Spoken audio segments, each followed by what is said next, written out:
కడప అలంగాన్పల్లికి చెందినటువంటి పెద్ద దస్తగిరి ఇప్పుడు రాజకీయ రంగు పులుముకుంది. ఈ నేపథ్యంలో అసలు వాస్తవానికి దస్తగిరి రాజకీయానికి ఏమైనా సంబంధం ఉందా అన్నటువంటి విషయం అడిగి తెలుసుకునేందుకు మనతో పాటు పెద్ద దస్తగిరి గారి భార్య ఉన్నారా, ఆమెను అడిగి తెలుసుకున్నారు. అమ్మ, అసలు మీ భర్తకు రియల్ ఎస్టేట్ వ్యాపారం ఎప్పటి నుంచి చేస్తున్నారు? అసలు ఏం జరిగింది ఆ రోజు? రియల్ ఎస్టేట్ వ్యాపారం అంటే 30 ఏళ్ళ నుంచి చేస్తాడు మా భర్త.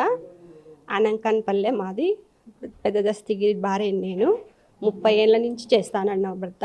ఎవరితో ఏ గలాటాలు లేవు, భూములలో కూడా ఏమీ లేవు. ఇది ఎందుకు వచ్చిందో ఏమో మాకు కూడా తెలియదు సార్. మా ఊళ్ళో జాతర జరిగింది, మారమ్మ జాతర జరిగింది. ఆ జాతరలో ఏదో పిల్లోళ్ళు అరుచుకున్నారంట. ఆడ ఎగురుకోవడంలో వాని కాళ్ళు తగిలిందని మా బాబుని కొట్టినాడంట వాడు, వెంకీ అనే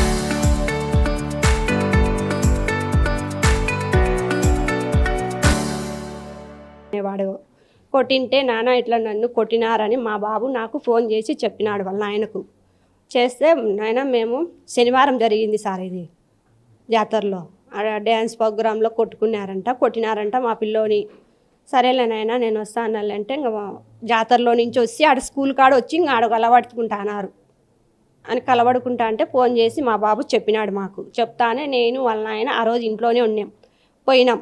ఏమ్రా మీరు పిల్లోని మీదికి వస్తానారని మేము కూడా అరిసి, ఆ రోజు ఏం గొల్లాట పల్లె మాకు. అరిసినాం, వాళ్ళని అరిసినాము. మా బాబు నరుచుకొని తొడకొచ్చుకున్నాం, మేము ఇంటికి తొడకొచ్చుకున్నాము. అడిగి ఆ రాత్రికి అయిపోయింది సార్.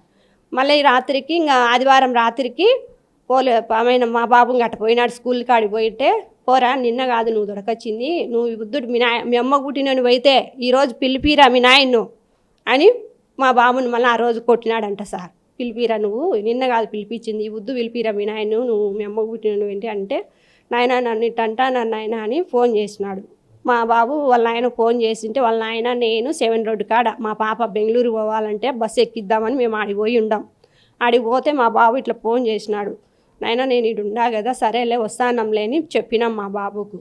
మేము వచ్చినాం, మా పాపను బస్సు ఎక్కించి వచ్చేసినాం ఇంటికాడ వచ్చే అమ్మాయిన ఆడ బడికాడు ఉన్నాడు. వాళ్ళు అప్పటికి ఆ బడికాడు ఉన్నారు. ఆ నుంచి మా మీద మాటలు మాట్లాడుతున్నారు. మీరు రాలేరా, నిన్న కాదు వచ్చింది ఈ బుద్ధు రాలేరా, మళ్ళీ మీ కథ ఏందో తెలుసుకుందామని అది ఇదని మాట్లాడుతా అంటే మా ఇంటి అయినా మేము పోయి 1 ఒక్కటి వేసినాము, తొడుకొని వచ్చినాము. ఆడ కట్టేద్దాంలే, పోలీసు వాళ్ళు ఫోన్ చేద్దాం అనుకునే లోపలనే వాడు కొడతా అన్నా కానీ ఆమె ఫోన్ చేసినాడు. వాళ్ళకి ఫోన్ చేసి మా ఇంటికాడికల్లా తొడకొచ్చినాం. ఆ దెబ్బ తగిలిన పిల్లోని తొడకొచ్చింటే వాడు అప్పుడు మా ఇంటికాడికి వచ్చి రాకతలకని అక్కడి నుంచి సూటర్లు వచ్చి 4-5 మంది వచ్చినారు. వచ్చి కత్తులు తీసుకొని రాడ్లు తీసుకొని వచ్చినాడు.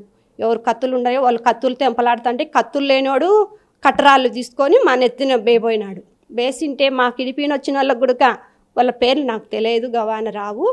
వాళ్ళకు గుడక దెబ్బలు తగిలినాయి. వాళ్ళకు తలకాయలు వాళ్ళు కొట్టినాడు, కత్తులతో చేతులకు పొడిచినారు. మా మర్దికి తగిలినాయి దెబ్బలు. తగిలిన తర్వాత మళ్ళీ వాళ్ళు పోయినారు, తప్పించుకొని వెళ్ళిపోయినారు. వాళ్ళు వెళ్ళిపోతానే పోలీసు వాళ్ళు మేము ఫోన్ చేసినాం. అప్పుడే ఫోన్ చేసిన 1 గంటకు వచ్చినారు పోలీసు వాళ్ళు. 104 కూడా గంట తర్వాత వచ్చింది ఫోన్ చేసినాక.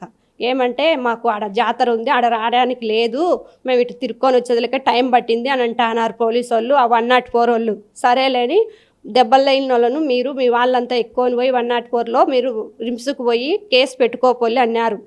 సరే సార్ అని మేము వీళ్ళని దెబ్బలు తగిన వాళ్ళని పంపించినాం.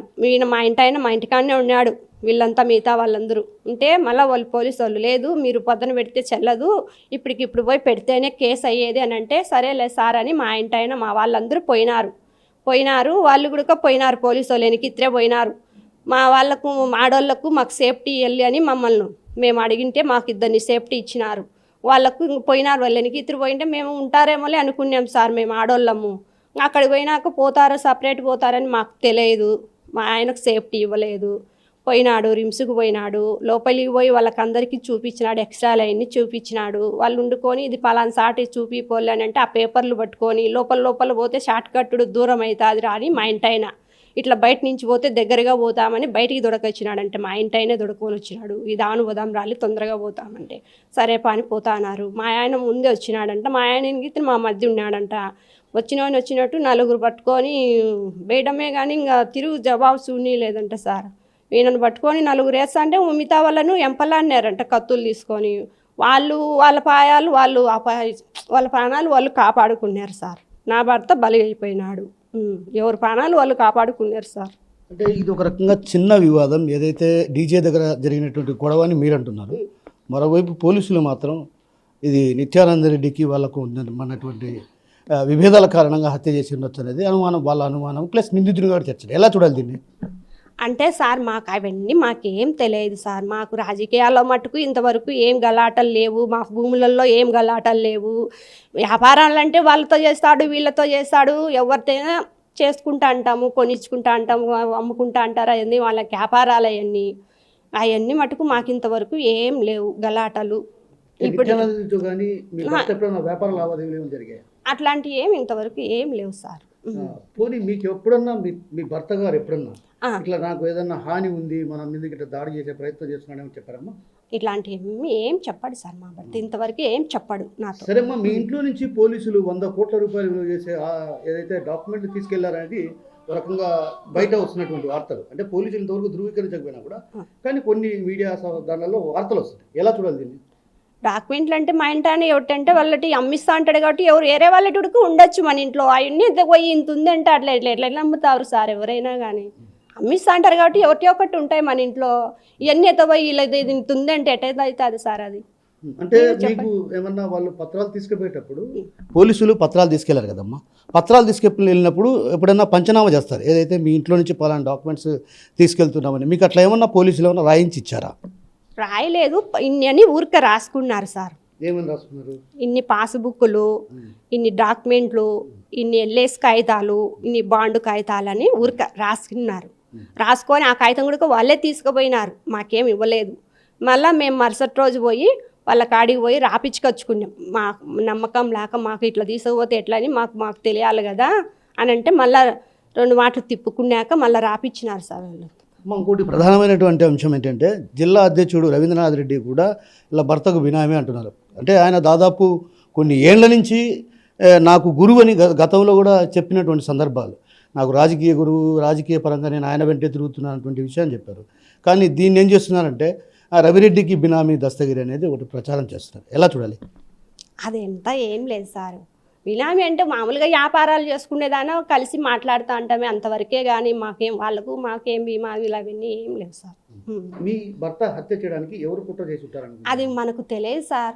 అది మీరే ఇంకా బయటికి రాబట్టాలి, మాకు తెలియదు. మేము చివరిగా ఏం కోరుకుంటున్నారమ్మా, మీ భర్తకు జరిగినటువంటి విషయం పైన మీరేం కోరుకుంటున్నారు? నా భర్తకి ఇట్లా జరిగింది, ఈ పోలీసు వాళ్ళు సెలవు తీసుకొని నా భర్తకు న్యాయం చేయాలా, నా పిల్లలకు నాకు అని మేము అది కోరుకుంటున్నాం సార్. సో నిత్యానంద రెడ్డికి ఎలాంటి ప్రమేయం లేదు. గతంలో కూడా ఏదైతే మాతో వ్యాపార లావాదేవీలు అయితే ఎప్పుడు నిర్వహించలేదు. కానీ ఈ వ్యవహారం ఎందుకు జరిగిందో, అసలు దీనికి రాజకీయ రంగు పులమాల్సినటువంటి అవసరం ఏంటో తెలియదు. కానీ మొత్తానికైతే దీన్ని రాజకీయ రంగు పులిమి ఆ విధంగా నిత్యానంద రెడ్డితో పాటు పలువురు పేర్లను తెరపైకి తెస్తున్నటువంటి వాదనలు వినిపిస్తున్నాయి. అయితే ఈ నేపథ్యంలో ఏదైతే పెద్ద దశగిరి వ్యవహారంలో ఏం జరిగిందో అసలు నీకు తెలిసాల్సినటువంటి అవసరం ఎంతైనా ఉంది. దీనిపైన సమగ్రంగా పోలీసులు విచారణ జరిపి బాధ్యులైన వారిని కఠినంగా శిక్షించాలంటూ కూడా పెద్ద దశగిరి సతీమణి చెప్తున్నారు. కెమెరా పర్సన్ రాముతో కిషోర్, RTV కడప నుంచి.